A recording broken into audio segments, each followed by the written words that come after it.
Hello, welcome to BMeks Info channel. In this video, I'm going to share with you how to remove temporary files and folders, what we call junks, from your system.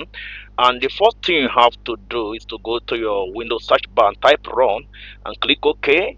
And you have to type in temp, T-E-M-P, and click OK. And that will bring up the list of all temporary files and folders, junks that you don't need. And these are the things that are really clogging your system and hindering performance. You have to go to your keyboard and press Ctrl A to select all these temporary files and folders, and right click on your mouse to delete all of them, and that will make your system to come alive.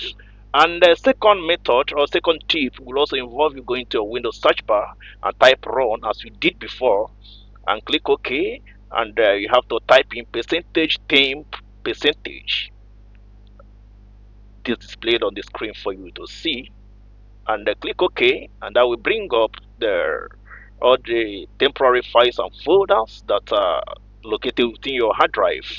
And these are the uh, temporary files and folders that are really preventing your system from performing the way you want it. Go to your keyboard, press Ctrl A to select all of them, and then right click on your mouse to delete all of them. And once you've done deleting all of them, you have to restart your system, and I bet your system is going to really come back to life, and you're going to have a fast and a very high performing computer. Please subscribe.